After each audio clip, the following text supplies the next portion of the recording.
How to delete your Twitch account? Well, it's actually quite simple to delete your Twitch account, but you won't find the option even if you're logging in on your browser.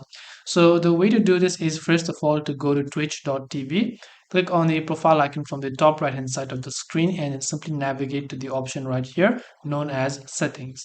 Once you go to settings, you're under your profile settings, where if you scroll down to the bottom, you'll find only one option, that is to disable. But this is not the option to delete it, right?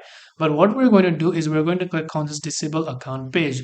While you're certainly right that this is the option to disable the account, we can actually choose to delete it. If you look at the URL bar, you can see twitch.tv/user/ disable hyphen account. So all you have to do is this word disable right over here, leave the slash and the hyphen aside, just rename this to delete. So this goes towards this twitch.tv/user/delete hyphen account. As soon as you've done that and you press the enter button, you can see it will now change the disable account to delete account. It will also ask you for a confirmation to delete your Twitch account. Now all you have to do here is to select the reason and then just click on the delete account to proceed with the changes. I hope that this video helped you. If you have got any questions, feel free to leave them down below. Thank you for watching till the very end, and as always, see you in the next video.